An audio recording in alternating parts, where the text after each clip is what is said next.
a break, and each one of them sat at the table and talked about how suicidal and depressed they were.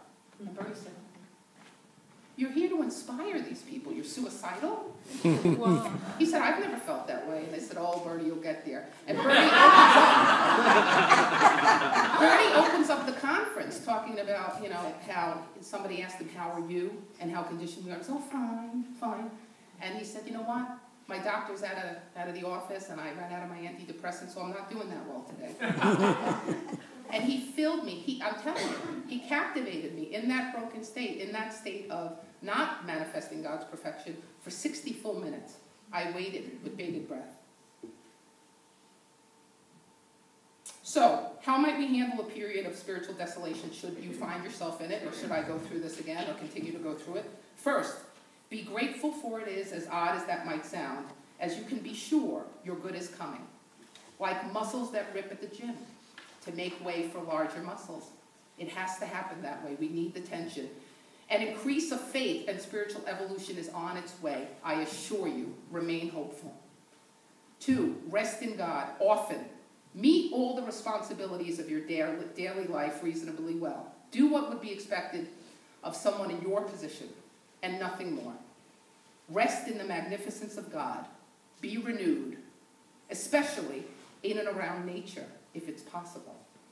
Do the next right thing regardless of how you feel. God is with you through it. Live simply. 5, look for the gifts of this experience, of which there will be many. Refrain from the desperation of getting rid or trying to control the situation. Let it be. Slow down and let it be. Tell people where you are, especially if you're a leader. Goes double if you're a minister or a spiritual leader. Guys, we have to stop being afraid of saying where we are. I was afraid to reach out to my group. What would they think? It's our weaknesses, not our strengths, that bind us. Your honesty and humility will soften your heart and perspective. Compassion and understanding for others and yourself will be a byproduct of any period of spiritual desolation. You will become increasingly more approachable to those you serve. Every single person I got honest with and was not afraid to show my soft underbelly told me that they were either experiencing or had experienced a period just like this. And many are sitting in this room today. Some of you are football fans, and maybe you heard about Junior Seau, number 55, the linebacker warrior, who actually started in San Diego, went to Miami, and ended his career in 2009 here with the Patriots, right? Yeah. So did you get to hear about Junior after he left football?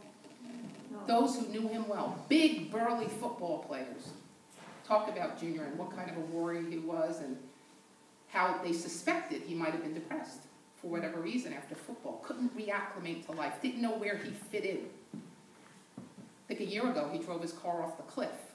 And when they asked him, "Junior, what happened?" His buds, his co-warriors. "Oh, I fell asleep," he said, buddy. And they believed him. He was very convincing. Junior was so committed to his facade of I am a strong man, a warrior, middle linebacker, I'll knock your teeth out, that whenever he had treatments, like football players or any athletes do for his, he would go into a separate room. He only wanted his team to see him strong. And as he dies Wednesday from a supposed self-inflicted gunshot wound, everybody's wondering why. How come you didn't let us help you? Guys, we have to tell the truth. You have to tell people where you're at. We can't be afraid. People far more spiritually evolved than us have been there and will continue to be there. 7, live in this very moment. The point of power is always the present moment. Tomorrow will take care of itself through the same God consciousness as today. And 8, accept your circumstances as being perfect. Believe in divine timing and order. God's got it covered. No help required from us. God bless you. Amen.